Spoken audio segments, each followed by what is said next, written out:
আকাশে প্রচণ্ড বৃষ্টি হচ্ছে, প্রায় 15 থেকে 20 দিনই হলো টানা অনবরত বৃষ্টি হয়ে গেছে।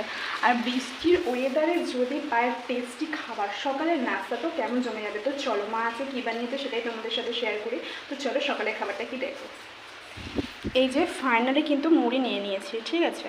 মুড়ির সাথে এখানে নিলাম একটা আলুর চপ, তার সাথে নিলাম কিন্তু একটা কাঁচা লঙ্কা, আর এখান থেকে নিয়ে নেব কিন্তু একটা সুন্দর দেখে মানে কাঁঠাল বীজের চপ। তোমরা কি কেউ খেয়েছো কাঁঠাল বীজের চপ? আর এখান থেকে নিয়ে নেব আরও একটা আলুর চপ।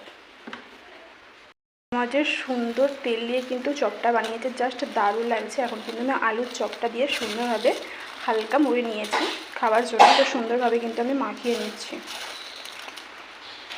বাইরে হচ্ছে রিমঝিমঝিম বৃষ্টি, আর তার সাথে কিন্তু আছে আমার স্পেশাল মুড়ি মাখা চপ দিয়ে টেস্টি খাবার। এখন কিন্তু আমি টেস্ট করবো যে চপটা কেমন হয়েছে, জাস্ট দেখতে দারুণ লাগছে। তো চলো এখন আমি চপটা টেস্ট করে নিয়ে মুড়িটা কিন্তু অলরেডি মাখিয়ে নিয়েছি।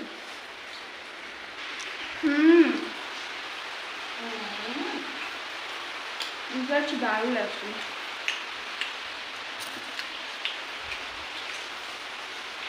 খুব সুন্দর একটা স্মেল বেরিয়েছে, মানে জাস্ট দারুণ লাগছে খেতে, অসাধারণ।